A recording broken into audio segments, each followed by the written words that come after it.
पश्चिम बंगाल में हिंसा पर कोलकाता हाईकोर्ट ने ममता बनर्जी की सरकार को फौरन रोकथाम के निर्देश दिए हैं, जिसके बाद मुर्शिदाबाद भारी पुलिस बल यहां पर तैनात किया गया।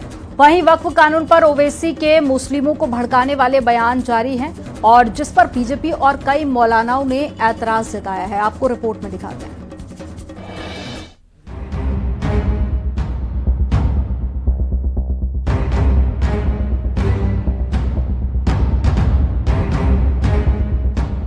वक्फ कानून के विरोध में पश्चिम बंगाल में हुए हिंसक प्रदर्शनों को लेकर कलकत्ता हाईकोर्ट के आदेश के बाद पुलिस और पैरामिलिट्री के जवानों की संख्या बढ़ाई गई है। राज्य के साथ केंद्र सरकार हालात पर नजर रख रही है। वहीं AIMIM चीफ असदुद्दीन ओवैसी ने वक्फ कानून को लेकर फिर एक बार मुस्लिमों के खिलाफ बताया।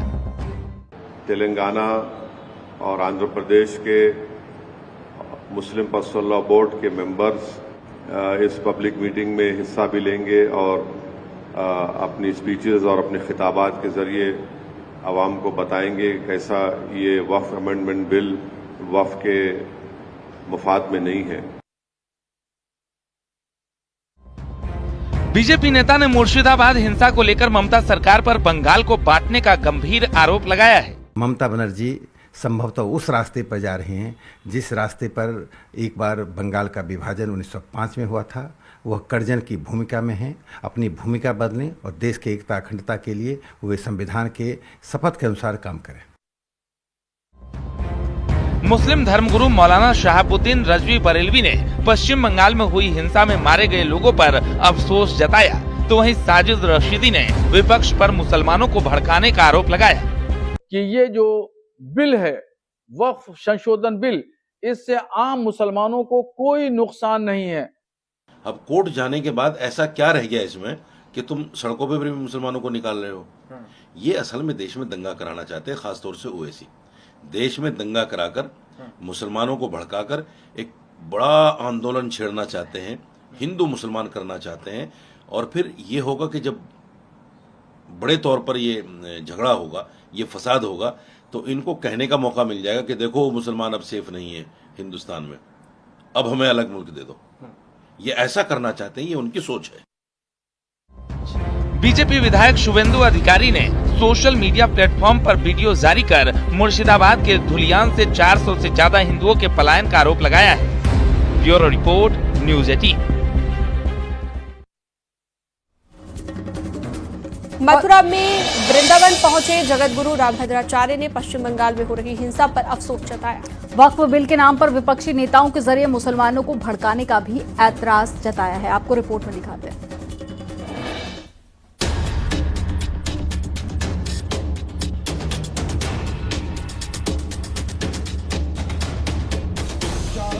मथुरा में वृंदावन पहुंचे तुलसी पीठाधीश्वर जगतगुरु रामभद्राचार्य ने पश्चिम बंगाल में हो रही हिंसा पर अफसोस जताया है। साथ ही वक्फ बिल के नाम पर विपक्षी नेताओं के जरिए मुसलमानों को भड़काने पर ऐतराज जताया है।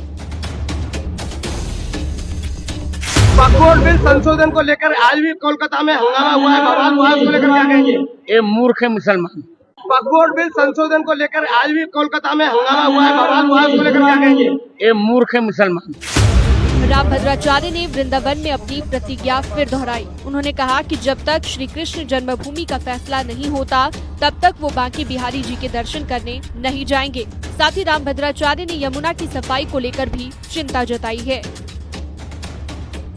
मेरी प्रतिज्ञा है कि जब तक कृष्ण जन्मभूमि का निर्णय नहीं होता, मैं बिहारी जी के दर्शन करने नहीं जाऊंगा। इसके साथ साथ महाराज जी जिस तरह से चुनाव हुआ था यमुना जी के ऊपर दिल्ली का, और अभी तक यमुना जी की सफाई नहीं हुई, आपका मन काफी व्यथित है, इसको लेकर क्या? मेरा मन क्रुद्ध भी है, दुखी भी है जी। मैं बलपूर्वक कहूंगा जल्दी करें लोग। वक्फ बिल को लेकर जहां लगातार विरोध प्रदर्शन हो रहे हैं, वहीं पश्चिम बंगाल में जारी हिंसा पर सियासी वार पलटवार भी जारी है। ऐसे में साधु संतों ने भी इस पर चिंता जताई है। न्यूज़ 18 के लिए ब्यूरो रिपोर्ट।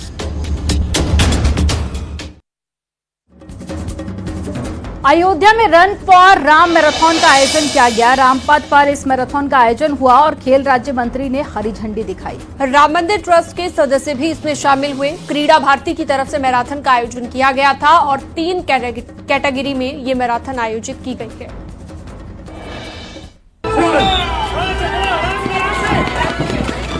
रामनगरी अयोध्या में रन फॉर राम मैराथन का आयोजन हुआ।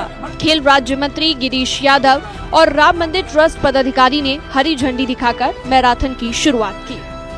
जो युवा हैं उनके लिए एक प्लेटफॉर्म मिलता है, उनके बीच प्रतिस्पर्धा होती है और जो हमारे पौराणिक का महत्व है उसको इसके नाम से भी हम लोग वो करते हैं, जो है कि लोगों के अंदर जागृति हो। क्रीड़ा भारती की तरफ से रामपथ पर मैराथन आयोजित की गई। हजारों की संख्या में लोगों ने मैराथन में हिस्सा लिया। भारत के सभी राज्यों में रन फॉर राम प्रारंभ हो चुका है। अयोध्या में प्रतिवर्ष ये कार्यक्रम आयोजित होता है। इस बार क्रीड़ा भारती ने इधर सभी अवध प्रांत के सभी जिलों में खेलकूद प्रतियोगिताओं का आयोजन किया। मैराथन 21 किलोमीटर, 10 किलोमीटर और 3 किलोमीटर की अलग अलग कैटेगरी में रखी गई थी। राम मंदिर के पक्ष में फैसला आने के बाद 3 साल पहले राम मंदिर ट्रस्ट ने युवाओं को खेल और अध्यात्म से जोड़ने के लिए रन फॉर राम प्रतियोगिता की शुरुआत की थी, जिसे बाद में क्रीड़ा भारती द्वारा आयोजित किया जाने लगा। न्यूज़ 18 के लिए ब्यूरो रिपोर्ट। मथुरा में साधु संतों ने ब्यूटी पार्लर में लव जिहाद की आशंका जताई है। सर्व समाज ने महिला ब्यूटी पार्लर में मुस्लिम युवकों के काम करने पर रोक लगाने की मांग की। मथुरा में साधु संतों ने सीएम योगी से मुस्लिम युवकों को हटाने की मांग की है ताकि वो अपनी पहचान बदलकर हिंदू बेटियों को फंसा ना सकें। एक रिपोर्ट आपको दिखाते हैं।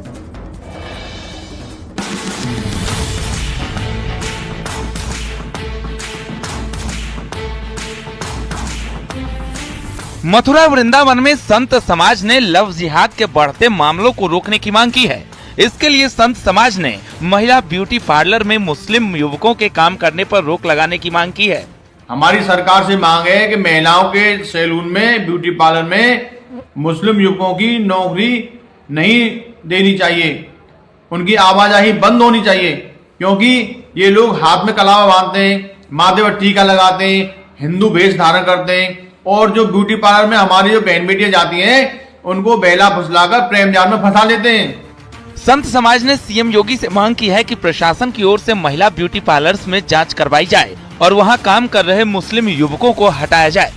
जहाँ विधर्मी इस कार्य के क्षेत्र में जुड़े हुए हैं वो उन लोगों के पास जो सनातन की महिलाएं आ रही हैं और जो परिवारों की महिलाएं आ रही हैं उन सबकी देख करके और उन सैलूनों की तत्काल प्रभाव से ब्यूटी पार्लरों की जांच कराई जाए। संत समाज का आरोप है कि ब्यूटी पार्लर में जो मुस्लिम पहचान बदलकर काम करते हैं वो लव जिहाद की कोशिश करते हैं। देश दुनिया में जब भी शहनाई का जिक्र होगा, काशी का जिक्र सबसे पहले होता है, क्योंकि उस्ताद बिस्मिल्लाह खान ने शहनाई को एक नया आयाम दिया। पीएम के वाराणसी के दौरे पर 21 उत्पादों को जीआई टैग मिला है, जिसमें शहनाई भी शामिल है।